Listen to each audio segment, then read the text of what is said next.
الحمد للہ رب العالمین والعاقبۃ للمتقین والصلاة والسلام علی سید المرسلین اما بعد فاعوذ باللہ من الشیطان الرجیم بسم اللہ الرحمن الرحیم. پڑھیے الصلاۃ والسلام علیک یا رسول اللہ وعلی آلک واصحابک یا نبی اللہ. الصلاۃ والسلام علیک یا حبیب اللہ وعلی آلک واصحابک یا نور اللہ. تو پیارے بچوں، ایک بار پھر ہم حاضر ہیں درس مدنی قاعدہ. درس مدنی قاعدہ میں ہمارا سبق چل رہا تھا حروف مفردات کے بیان میں. کون سے بیان میں؟ حروف مفردات کے بیان میں. تو اس کی جو بہت سی جانکاری ہم نے آپ کو دے دی تھی، اور ابھی بھی اس کے بعد الحمدللہ الف سے لے کر جو یہاں تک 29 حروف ہیں ان کی مشق کرا رہے تھے کہ کس طرح سے ان 29 حروف کو پڑھا جاتا ہے، ان کا مخرج کیا ہے، ان کی صفات کیا ہیں، ان کی ادائیگی کا طریقہ کیا ہے. تو الحمدللہ اس میں سے 7 تک ہم آ گئے تھے، 7 تک آپ کو پڑھا دیا تھا. آج ضاد اور طا ظا عین غین فا قاف ان کو پڑھانے کی کوشش کرتے ہیں کہ ان کا مخرج کیا ہے اور ان کو ادا کرنے کا طریقہ کیا ہے. ٹھیک ہے، تو سب سے پہلا جو آج کا ہمارا لفظ ہے وہ کون سا ہے؟ ضاد ہے. کون سا ہے؟ ضاد. تو ضاد کا مخرج کیا ہے؟ زبان کا بغلی کنارہ. کون سا؟ زبان کا بغلی کنارہ. ایک ہوتا ہے یہ اگلا والا کنارہ، ایک جو سائڈ سے ہے جسے طرف بھی بولتے ہیں. تو جو بغلی کنارہ ہے، اس بغلی کنارے سے زبان کے بغلی کنارے کو جب ہم اوپر کی داڑھوں سے لگاتے ہیں، زبان کے بغلی کنارے کو کہاں سے لگاتے ہیں؟ داڑھوں سے لگاتے ہیں اوپر کی، تو ہمارا ضاد ادا ہوتا ہے. کیا ادا ہوتا ہے؟ ضاد. اب یہ ضاد جو ہے حروف مستعلیہ میں سے ہے. کائے میں سے ہے؟ حروف مستعلیہ میں سے. تو یہ ضاد جو ہے پر یعنی موٹا پڑا جاتا ہے. کیسا پڑا جاتا ہے؟ موٹا پڑا جاتا ہے. تو اس کے اندر ضاد کے اندر ایک صفت اور ہے، صفت اطباق. کون سی ہے؟ ویسے تو ہر حرف کے اندر کم سے کم 5 صفتیں پائی جاتی ہیں، مگر کچھ صفتیں ایسی ہوتی ہیں امتیازی ہوتی ہیں اور اس کے لیے لازمی ہوتی ہیں، ضروری ہوتی ہیں. ٹھیک ہے، تو اس میں صفت استعلاء کی ضروری ہے، اور صفت اطباق کو بھی جب ادا کرتے ہیں تو پھر یہ مکمل طور پر ادا ہو جاتا ہے. تو صفت استعلاء ادا کرنے کے لیے ہمیں کیا کرنا پڑے گا؟ زبان کی جڑ کو پیچھے سے بلند کرتے ہیں، اٹھاتے ہیں. اور صفت اطباق کو ادا کرنے کے لیے ہمیں زبان سے تالو کو ڈھانپ لیتے ہیں. مخرج آپ نے اس کا سیکھ لیا. مخرج کیا ہے؟ زبان کا بغلی کنارہ اور اوپر کی داڑھوں سے لگا کر. تو کس طرح کیسے ادا کریں گے؟ ضاد. پڑھو. ٹھیک ہے، جو زبان کا ہمارا بغلی کنارہ ہے اس کو اوپر کی داڑھوں سے اگر ہم لگائیں گے، اور جو طریقہ میں نے آپ کو بتایا اس طریقے سے جب آپ ادا کرو گے تو انشاءاللہ تبارک و تعالیٰ آپ کا ضاد صحیح ادا ہو جائے گا. پڑھیں پھر سے. ضاد. ٹھیک ہے، دوسرا حرف ہے آپ کا طا. دوسرا کون سا ہے؟ تو طا کا مخرج بھی آپ کے لیے بتا دوں. طا کا مخرج یہ ہے کہ نوک جو زبان ہے، اس مدنی قاعدے کے اندر کیا لکھا ہے؟ نوک زبان سامنے والے جو دانت ہیں ان کی جڑ پر جب ہم لگاتے ہیں تو تا دال طا ان 3 حروفوں کا مخرج وہاں سے ادا ہوتا ہے. کہاں سے؟ نوک زبان اور سامنے والے دانتوں کی جڑ. اب یہ طا بھی حروف مستعلیہ میں سے، تو اس کا بھی طریقہ وہی ہے کہ زبان کی جڑ کو بلند کرنا ہوتا ہے، اور طا بھی اس کے اندر بھی صفت اطباق ہے، تو زبان سے تالو کو اس میں بھی ڈھانپنا ہوگا. تو کس طرح سے پڑھیں گے؟ طا. پڑھو. طا. ٹھیک ہے، زبان کی نوک سامنے والے دانتوں کی جڑ میں لگاؤ اور زبان کی جڑ کو بلند کر کے زبان سے تالو کو ڈھانپ لو، تو کیا ہو جائے گا؟ طا. اور جو اس کا مد مقابل ہے تا، ملتی جلتی آواز والے ہیں نا، تا طا حروف قریب الصوت جنہیں کہتے ہیں. ملتی جلتی آواز والے حروف کو کیا کہتے ہیں؟ قریب الصوت. تو اس سے جس کی آواز ملتی ہے وہ تا ہے. وہ کون سا ہے؟ وہ تا ہے.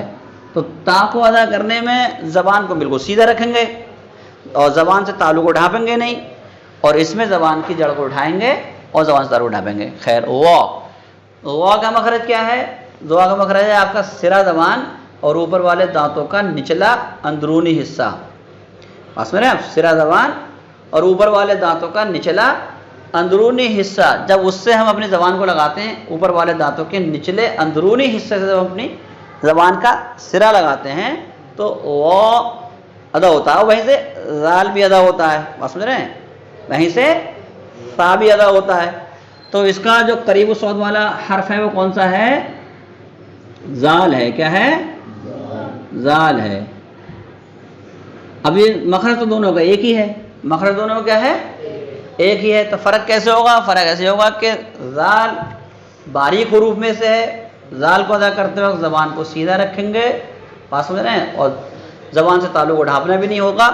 اور غ کو ادا کرتے وقت زبان کی جڑ کو اوپر اٹھائیں گے اور زبان سے تعلق کو ڈھانپنا بھی ہوگا. تو اور مخرج آپ نے پہلے سمجھ لیا کیا؟ سرا زبان، سامنے والے دانتوں کا نچلا اندرونی حصہ. تو کیسے ادا کریں گے؟ کیسے ادا کریں گے؟ ہاں، بہت سے لوگ اس میں زرزراہٹ لے آتے ہیں، زا کہتے ہیں، یہ بھی غلط ہے. آپ سمجھ رہے ہیں؟ یہ کیا ہے؟ غلط ہے. بہت سے زوا کہہ دیتے ہیں، یہ بھی کیا ہے؟ غلط ہے. تو کیسے پڑھیں گے؟ ہاں، زرزراہٹ بھی نہیں آنی اور اسے زوا بھی نہیں کہنا ہے. ٹھیک ہے، پر رکھیں گے.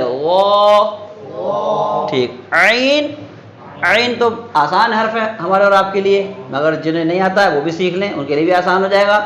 درمیان حلق پہ زور دیں گے. جب ہم حلق کے 3 حصے بتائے تھے، شروع حلق سینے کی جانب، درمیان حلق اور پھر یہ آخر حلق. بات سمجھ رہے ہیں آپ؟ تو درمیان حلق پر آپ اگر زور لگاتے ہیں تو عین ادا ہوگا. کہو عین. ٹھیک ہے، یہ آسان ہو گیا.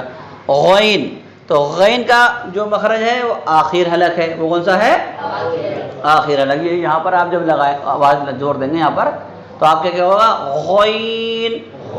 اب غین جو ہے یہ حروف مستعلیہ میں سے بھی ہے. کائے میں سے ہے؟ حروف مستعلیہ میں سے ہے. تو غین کو ادا کرتے وقت زبان کی جڑ کو بھی اٹھانا ہوگا. غین کو ادا کرتے وقت کیا ہوگا؟ ایسا غویرل ہم پڑھ لیں. غویرل کیسے؟ غوی، کسی نے کہا غی تو مخرج تو ادا ہو گیا اس کا، غیرل، غیرل مغضوبی، مگر اس کی صفت جو صفت استعلا ہے اور اس کی صفت لازمہ ہے وہ ادا نہیں ہوئی. تو غین کی صفت لازمہ کو ادا کرنے کے لیے ہمیں کیا کرنا پڑے گا؟ زبان کی جڑ کو ہم بلند کریں گے. تو کیا ہو جائے گا؟ غوی. کیسے؟ غوین. ٹھیک ہے، تو یہ ہو گیا غوین. بولو غوین. آپ کا چھٹا حرف آ گیا فا. کون سا آ گیا؟ فا. تو فا کو بھی ادا کرنا آسان ہے. اوپر کے دانتوں کا کنارہ نیچے کے ہونٹ کا ہے جو اس کا تر حصہ جو ہے وہاں پہ لگا دیتے ہیں تو ہمارا فا ادا ہو جاتا ہے. کیا ادا ہو جاتا ہے؟ فا. ٹھیک ہے، فا. اور قاف، تو قاف بھی حروف مستعلیہ میں سے ہے. پہلے اس کا مخرج سمجھیں گے. مخرج اس کا کیا ہے؟ زبان کی جڑ اور تالو کا نرم حصہ. زبان کی جڑ اور تالو کا نرم حصہ. جو کوا ہوتا ہے نا، وہاں پر جا کر زبان ختم ہو رہی ہے، اس کی جو وہاں پہ جڑ پہنچ رہی ہے، اس کے برابر میں اوپر جو ہے تر حصہ رہتا ہے ہمارا. تالو ہمارا پورا ایسا ہو رہا ہے. تو تالو کے بھی کئی حصے ہوتے ہیں. ایک تالو کا حصہ ہے جسے کہتے ہیں تر حصہ. کیا کہتے ہیں؟ تر حصہ. جب زبان کی جڑ کو ہم تالو کے تر اور یہ کہہ لو نرم حصے سے جب لگاتے ہیں، کون سے حصے سے؟ نرم حصہ کہہ لو. جب ہم نرم حصے سے لگاتے ہیں تب ہمارا قاف ادا ہوتا ہے. کیا ادا ہوتا ہے؟ قاف. کیا ادا ہوتا ہے؟ قاف. تو قاف میں بھی جو ہے صفت استعلا ہے، یعنی یہ بھی حروف مستعلیہ میں سے ہے. تو اس کو ادا کرتے وقت بھی ہمیں زبان کی جڑ کو بلند کرنا ہوگا. زبان کی جڑ کو کیا کرنا ہوگا؟ بلند کرنا ہوگا. تو کیسے پڑھیں گے؟ قاف. جیسے ہم کہہ رہے ہیں قالو. کیا؟ یا ہم کہہ رہے ہیں قد. کیا کہہ رہے ہیں؟ قد. قد کہہ دیا تو مخرج تو ادا ہو گیا، مگر جو اس کی صفت لازمہ تھی پر ہونا وہ ادا نہیں ہوئی. تو اس کو پر کرنے کے لیے کیا کرنا؟ زبان کی جڑ کو اٹھا دینا. کیسے کہیں گے؟ قد. قالو. ٹھیک ہے. تو حروف مستعلیہ میں سے آج ہمارے پاس کتنے حروف آئے؟ ایک تو ضاد آیا، پھر طا آیا، پھر غا، پھر غین اور پھر قاف. ٹھیک ہے.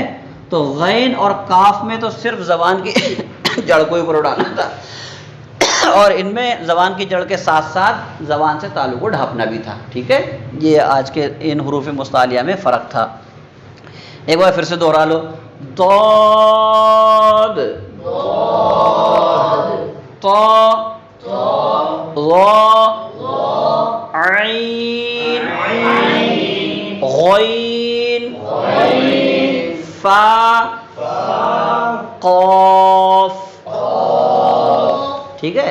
اس طرح سے انشاءاللہ تبارک تعالیٰ اگر آپ نے روز کے 2-4 حروف کو صحیح کیا تو وہ دن دور نہیں ہے، آپ کے 29 حروف پورے صحیح ہو جائیں گے انشاءاللہ تعالیٰ.